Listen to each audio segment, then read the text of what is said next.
Assalamualaikum warahmatullahi wabarakatuh. Bismillahirrahmanirrahim. Wassalatu wassalamu ala Rasulillah wa ala alihi wa ashabihi wa man wala. La haula wala quwwata illa billah. Pada kesempatan kali ini kita akan menjelaskan tentang pengantar ilmu falak yang terkait dengan materi pertama pada mata kuliah ilmu falak 1. Falak merupakan bagian yang tidak terpisahkan dari materi yang harus kita pahami bersama, karena hal ini berkaitan dengan dasar dan istilah daripada ilmu falak itu sendiri. Ilmu falak itu apa dan definisinya apa? Oke. Ilmu falak berasal, kalau dari sisi etimologisnya, dari sisi tata bahasa, tersusun daripada dua suku kata. Yang pertama ilmu, yang kedua falak. Kalau ilmu kita pahami secara bahasa adalah pengetahuan. Kemudian kalau falak secara bahasa maknanya yang pertama adalah orbit, yang kedua adalah lintasan benda langit. Hal ini bisa kita jumpai misalkan di dalam Al-Quran, ya, dalam surat Yasin, wa kullun fi falaki yasbahun. Itu berkaitan dengan orbit. Kemudian cara penulisan pun harus kita pahami bahwasanya cara penulisannya di sini adalah menggunakan ka, ya, falak, bukan menggunakan qaf, falak. Nah, kalau menggunakan qaf itu surat Al-Falaq, qul a'udzu birabbil falaq. Nah, itu berbeda maknanya dengan Al-Falaq. Tapi yang dimaksud di sini adalah falak, yang bermakna secara bahasa adalah orbit atau lintasan benda langit.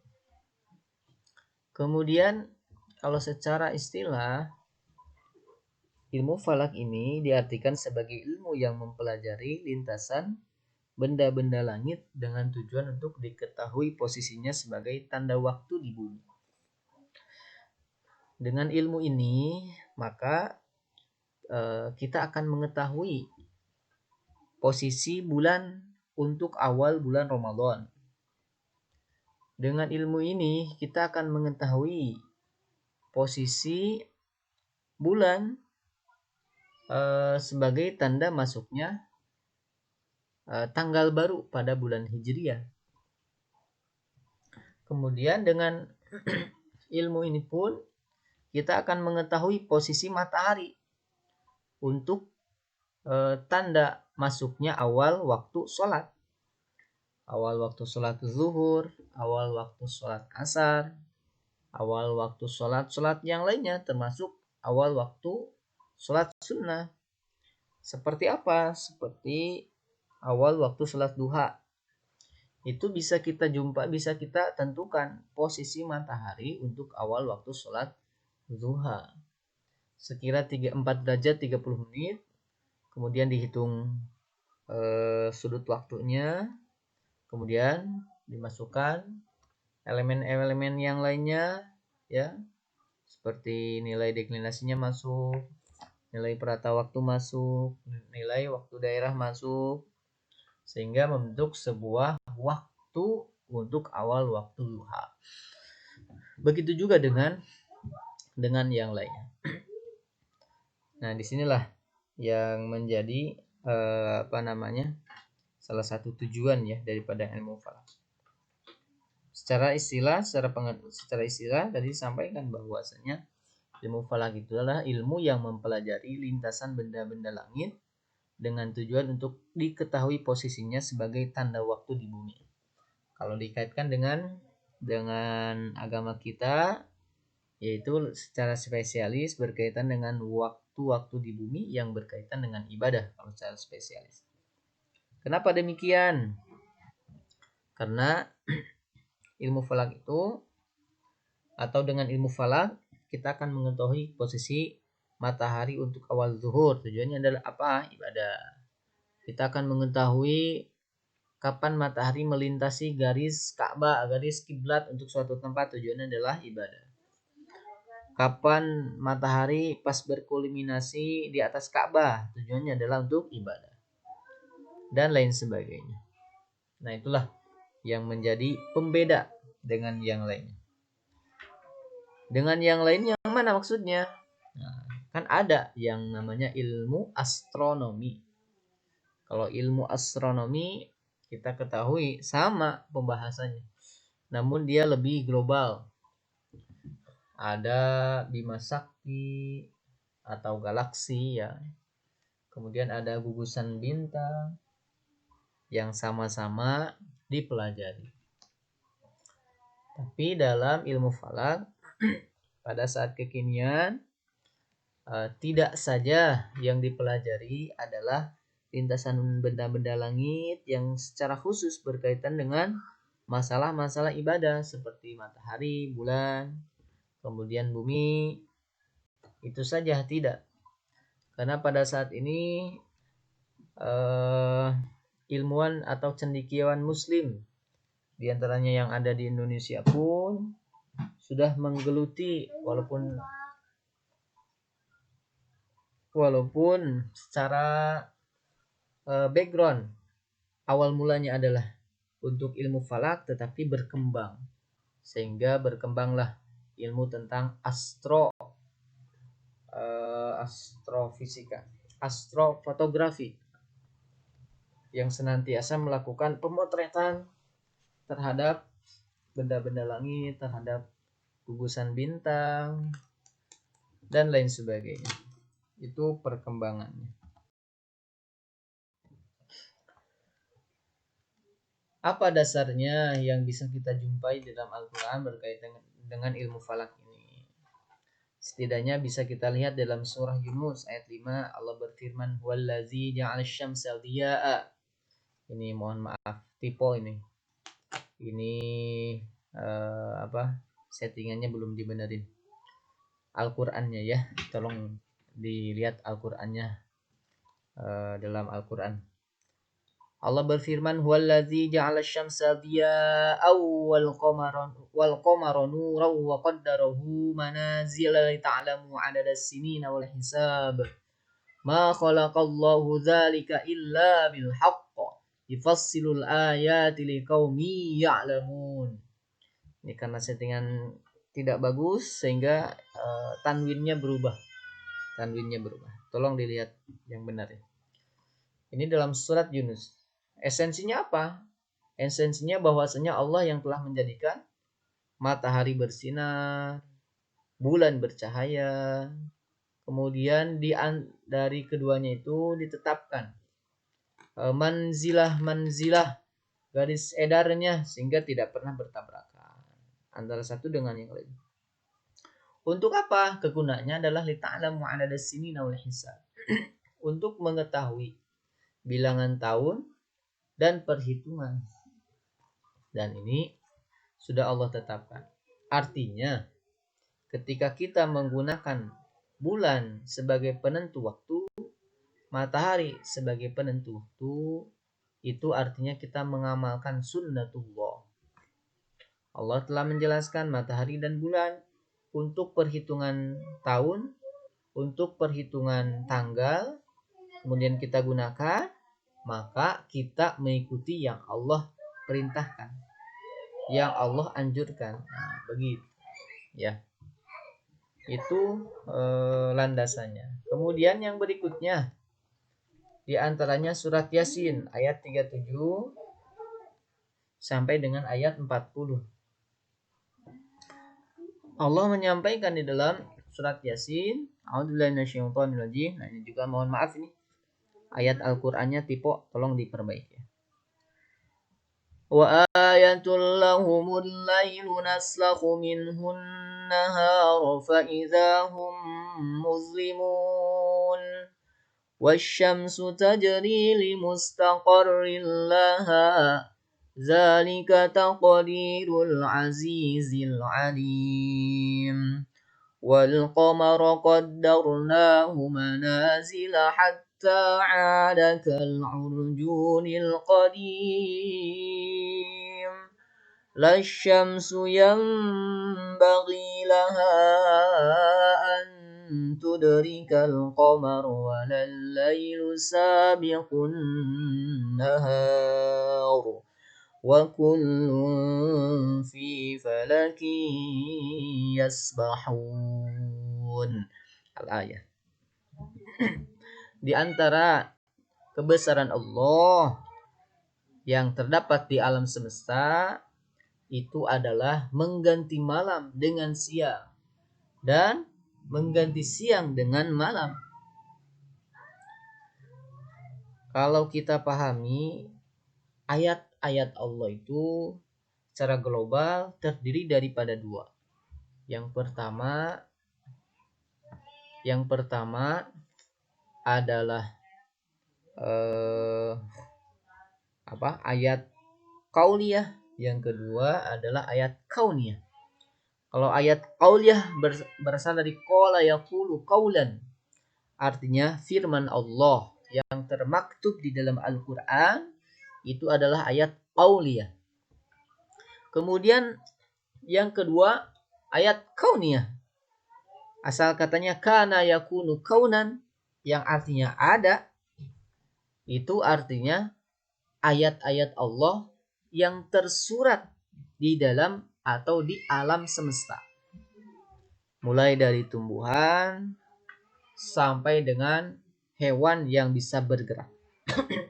Semuanya adalah ayat-ayat Allah, tanda-tanda kekuasaan Allah Subhanahu wa taala. Bagaimana Allah Subhanahu wa taala menghidupkan tumbuhan, menghidupkan padi, dari mulai padi kembali ke padi lagi. Ini adalah tanda-tanda kebesaran Allah Subhanahu wa taala. Dan yang terbesar itu yang kita lihat, matahari, bagaimana dia seimbang dari hari ke hari, dia seimbang. Itu tandanya bahwasanya Allah Subhanahu wa taala maha sempurna. Karena itu ini bagian daripada akidah. Ya, ilmu falak itu termasuk bagian daripada akidah, bagaimana kita meyakini, ya, mengimani alam semesta yang besar, yang maha karya, kemudian kita pelajari dan ternyata betul, maka keyakinan kita akan semakin yakin. Karena itu Sayyidina Ali bin Abi Thalib pernah menyampaikan, orang yang mana dia mengetahui Al-Quran, mengetahui ilmu Al-Quran, mengetahui ilmu agama, kemudian dia belajar ilmu falak, maka insya Allah keyakinannya akan menjadi sempurna. Kita yakin bahwasanya Allah menciptakan langit, menciptakan matahari, kemudian kita pelajari ilmu falak, maka akan terlihat betul bahwasanya matahari itu ada. Akan terlihat betul bulan itu bergerak. Akan terlihat betul bulan itu dari hari ke hari itu mulai dari sabit, membesar sampai purnama, kemudian kembali lagi mengecil sampai kembali sabit. Maka itu adalah salah satu yang Allah suratkan di dalam surat Yasin ini. Wal qamara qaddarnahu manazila hatta 'ada kal 'urjunil qadim. Bulan ini ditetapkan manzilah-manzilahnya, garis edarnya, sampai dia akan kembali seperti tandan yang tua. Dari kecil, besar, sempurna, bulan purnama, kemudian dia akan mengecil sampai tidak terlihat kembali. Itu adalah sunnatullah yang sudah Allah tetapkan. Kita bisa membuktikannya, ya, dan itu pastinya harus menjadi atau menambah keyakinan kita kepada Allah Subhanahu wa taala. Yang berikutnya, ilmu falak ini secara kategorinya ada dua kategori besar. Yang pertama ada ilmu falak ilmi, yang kedua ada ilmu falak amali. Kalau ilmu falak ilmi, itu ilmu falak yang berkaitan dengan teoritis pengetahuan. Seperti kaidah dasar, bagaimana matahari ini terbit, bagaimana bulan itu mengorbit, bagaimana bumi berevolusi, berrotasi.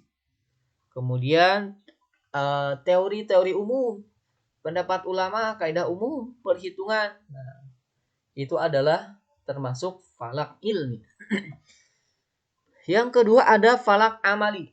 Mohon maaf, ada amalai, bukan amalai. Amali, ya. Amali itu yang bersifat praktis, yang bersifat praktek. Dari kaidah umum, dari perhitungan kita praktekkan, nah itu falak amali. Dari perhitungan kita praktekkan sudut kiblatnya berapa, nah itu falak amali. Ya. Jadi falak amali itu ilmu falak yang berkaitan dengan praktis. Seperti dalam penentuan awal Ramadan. Yang namanya menghitung itu baru pengetahuan. Kemudian dari perhitungan itu kita lakukan amalan, kita lakukan pengamatan, maka itu amali. Bagaimana statusnya, kondisinya antara falak ilmi dan amali? Mana yang lebih bagus? Jawabannya tidak ada yang lebih bagus. Keduanya harus sempurna. Antara falak ilmi dan falak amali, keduanya harus bagus. Kenapa demikian? Antum tidak bisa menentukan ya waktu sholat jam berapa kalau ilminya tidak menguasai. Bisa jadi falak amalinya kacau karena ilminya tidak mapan. Dan tidak juga ya falak ilminya misalkan falak amalinya bagus, falak ilminya tidak bagus, maka itu pun sama, tidak akan sempurna. Karena itu antara falak ilmi dan amali harus seimbang, harus bagus ya, harus dikuasai dengan baik.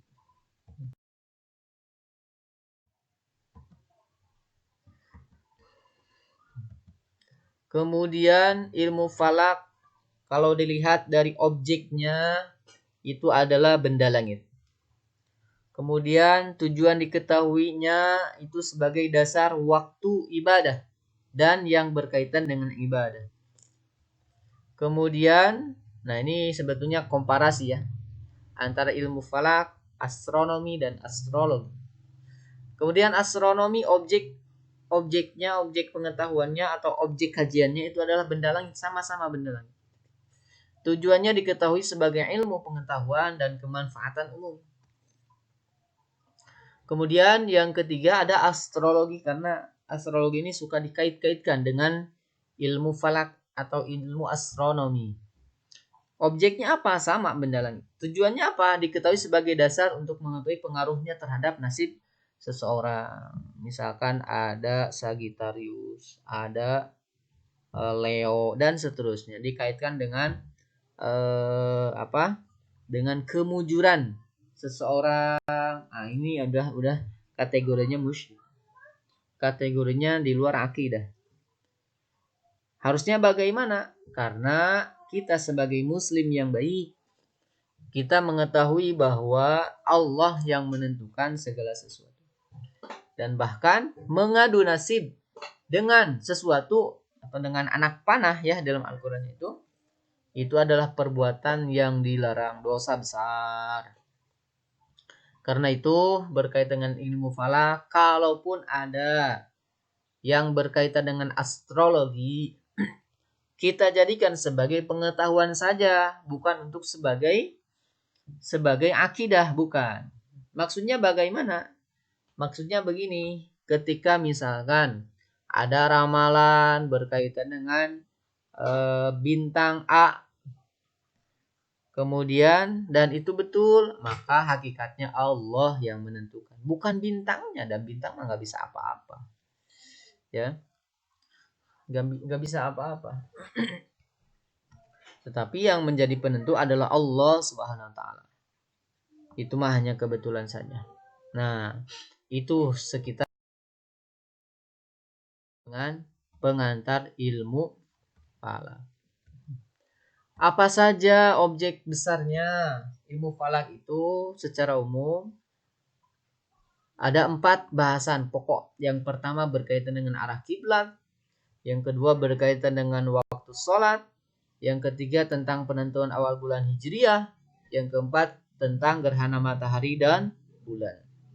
Arah kiblat untuk waktu sholat, untuk sholat, keabsahan sholat.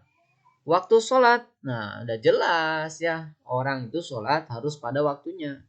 Kalau waktunya habis, maka tidak sah sholatnya.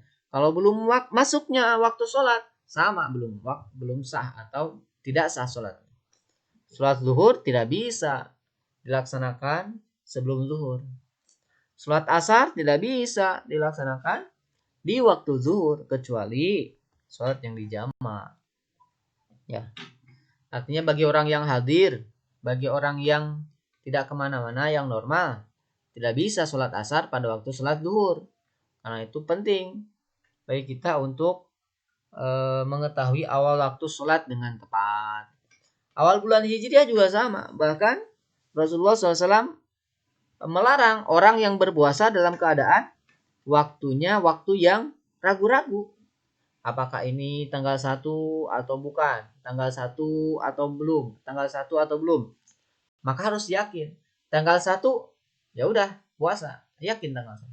Kalau misalkan yakin belum tanggal 1 Ramadan, nah, berarti nggak usah puasa. Nah ini ya yang menjadi catatan juga di negara kita kan, ormas pun mengeluarkan fatwanya bahwasanya tanggal 1 Ramadan sudah masuk, bahwasanya tanggal 1 Ramadan belum. Nah, itu kan menjadi pengetahuan. Gerhana matahari dan bulan juga sama, ketahui ya.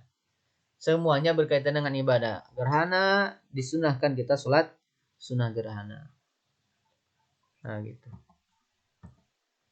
Oke, semuanya memiliki nilai-nilai ibadah.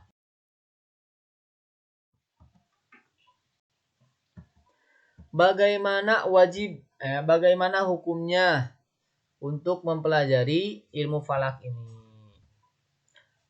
Ya, hukumnya ada beberapa pendapat. Menurut Ibnu Hajar, bahwasanya hukumnya wajib ain apabila sendiri. Antum kalau di tinggal di negara minoritas dan keadaan sendiri, wajib itu tahu ilmu falak. Karena bagaimana mau sholat yang sah kalau tidak tahu ilmunya. Kemudian yang kedua wajib kifayah apabila berjamaah. Artinya kalau kita berada di negara mayoritas seperti negara Indonesia, maka belajar ilmu falak itu tidak wajib ain, tapi wajib kifayah. Kalau sudah ada yang mempelajari, maka kita tidak dosa. Begitu kata Ibnu Hajar. Yang kedua kata Ar-Romli bahwasanya wajib ain apabila sendiri. Nah tadi ya. Tapi juga kalaupun tinggal di mayoritas seperti negara Indonesia, kemudian dia tinggal di kepulauan terpencil, maka itu pun sama, harus belajar ilmu falak, wajib ya. Dasarnya apa? Tadi kita bisa tahu arah kiblat yang tepat, yang benar. Kalau tanpa ilmu falak sulit. Walaupun sekarang ini ada HP ya, HP pun sama. Itu pengetahuannya secara awal dari ilmu falak dulu. Wajib kifayah apabila berjamaah, sama pendapatnya seperti Ibnu Hajar. Kemudian yang ketiga Abdullah bin Husain, wajib bahkan diperintahkan untuk dipelajari. Kemudian yang kedua karena berkaitan dengan ibadah sehingga wajib ya. Bukan saja wajib ain atau wajib kifayah, tetapi menurut Abdullah bin Husain wajib. Kenapa demikian? Karena sholat itu bukan berkaitan dengan jamaah saja. Kita ya sendiri saja wajib sholat. Seperti masa COVID ya, yang sholatnya di rumah itu ngadepnya kemana? Kalau tanpa ilmu falak, maka bisa jadi sholatnya kemana-mana. Tapi kalau dengan ilmu falak, insya Allah sholatnya bisa tepat. Sangat tepat ya pendapatnya Abdullah bin Husain, ilmu falak itu wajib diketahui. Berikutnya kita membahas tentang, atau bahasan kita masuk ke sejarah ilmu falak, sejarah perkembangan. Namun pada bahasan ini kita akan bahas di lain waktu, ya. Insyaallah kita bahas lain waktu. Terima kasih. Kalau ada pertanyaan bisa disampaikan. Wassalamualaikum warahmatullahi wabarakatuh.